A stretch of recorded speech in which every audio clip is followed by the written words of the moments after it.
Apple पूरे world की सबसे बड़ी कंपनी और सबसे प्रॉफिटेबल कंपनी है। लेकिन क्या ये आप जानते हैं कि ऐसा हमेशा से नहीं था। 1997 में एप्पल ने $1 बिलियन का लॉस फाइल करा था और ठीक अगले साल 1998 में एप्पल ने $310 मिलियन का प्रॉफिट फाइल करा था। तो एक साल में एप्पल ने इतना बड़ा टर्न अराउंड कैसे करा? तो यही आज हमारे वीडियो का टॉपिक है, टर्न अराउंड स्ट्रेटजीज। तो आइए जानते हैं कि टर्न अराउंड स्ट्रेटजीज होती क्या है और कब इसे अप्लाई करना सही रहता है।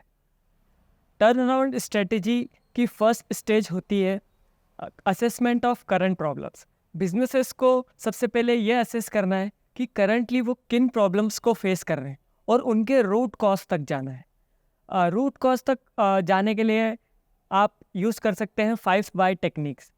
5 वाई टेक्निक्स में यह होता है कि आप प्रॉब्लम को लेयर बाय लेयर 5 लेयर तक ड्रिल करते हैं और उसके रूट कॉज तक पहुंचते हैं। इस टेक्निक के बारे में और जानने के लिए आप हमारे चैनल पर एक डिटेल्ड वीडियो देख सकते हैं और रेफ़र कर सकते हैं। एप्पल ने 1997 में उनकी रूट कॉज आइडेंटिफाई करी कि वो बहुत ही अनफोकस्ड थे।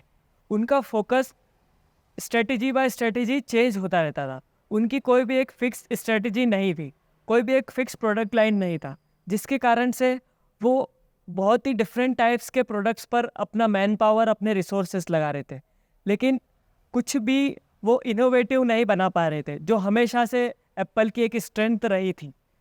इसी को 1997 में स्टीव जॉब्स ने आकर मेन प्रॉब्लम के तौर पे आइडेंटिफाई करा और इसको चेंज करा। इसके लिए उन्होंने न्यूटन और साइबर डॉग जैसे ऐसे प्रोडक्ट्स जो जिस पर एप्पल काम कर रहा था, उसको उन्होंने ख़त्म कर दिया। उन प्रोजेक्ट्स पर एप्पल ने फिर काम करना बंद कर दिया। तो फर्स्ट स्टेज है assessment of current problems. Second stage है टर्न अराउंड स्ट्रेटजी की, analyse the situation and develop a strategic plan. So to develop a strategic plan you need to do 3 things.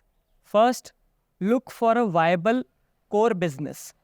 Viable core business कुछ भी हो सकता है, लेकिन ये आपको ध्यान रखना है कि आपकी जो बिजनेस की स्ट्रेटेजी है वो इस कोर के अराउंड डेवलप होना चाहिए। जैसे एप्पल का कोर बिजनेस पहले भी और आज भी ये एक ही चीज़ थी, जो है टेक्नोलॉजिकल इनोवेशन। कभी भी एप्पल का कोर कोई एक प्रोडक्ट जैसे मैक या आज की डेट में देखो तो आईफोन नहीं रहा है, उसका कोर है टेक्नोलॉजिकल इनोवेशन। सेकेंड चीज़ आपको करना है, you have to evaluate organisational resources. तो रिसोर्सेस कुछ भी हो सकते हैं, जैसे कि एक बिजनेस की वर्कफोर्स, बिजनेस की कुछ स्पेसिफिक प्रोसेसेस या फिर उसकी कैपिटल।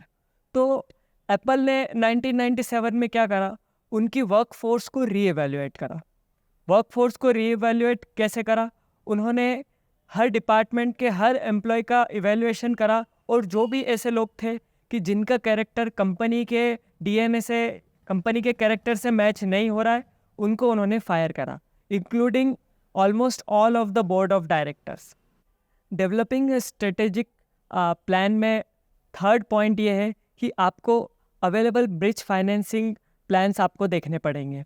तो बिज़नेस में कभी भी चेंज होता है तो जाहिर सी बात है कि पैसा लगता है, और टर्न अराउंड स्ट्रेटेजी बिज़नेस के लिए एक बड़ा चेंज है, तो यहाँ पे एक स्टडी सोर्स ऑफ फाइनेंस की ज़रूरत होती है।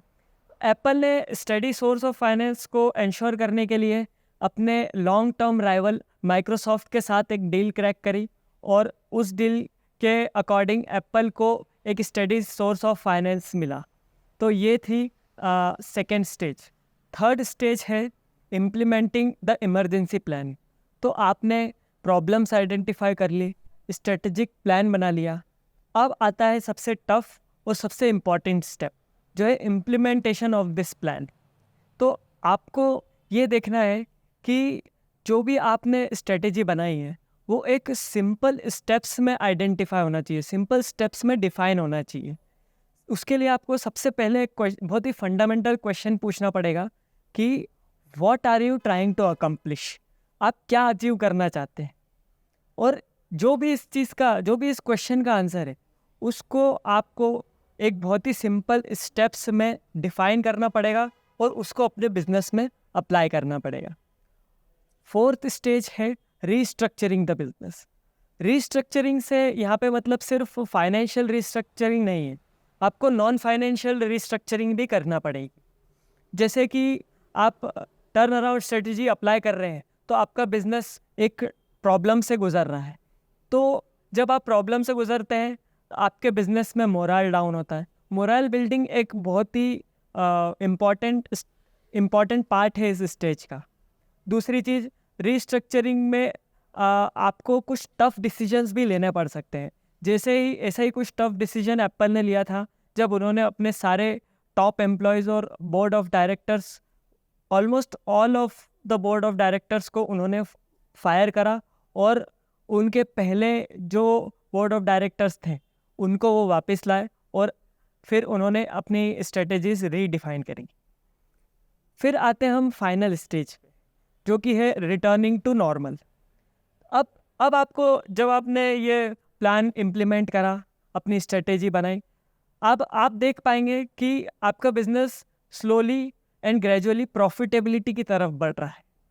तो और कुछ केसेस में ये भी आइडेंटिफाई हुआ है कि बिजनेस पहले प्रॉब्लम्स के टाइम जब कर रहा था और प्रॉब्लम्स के पहले जो परफॉर्म कर रहा था, आफ्टर टर्न अराउंड स्ट्रेटेजी वो और भी ज़्यादा अच्छा परफॉर्म कर रहा है।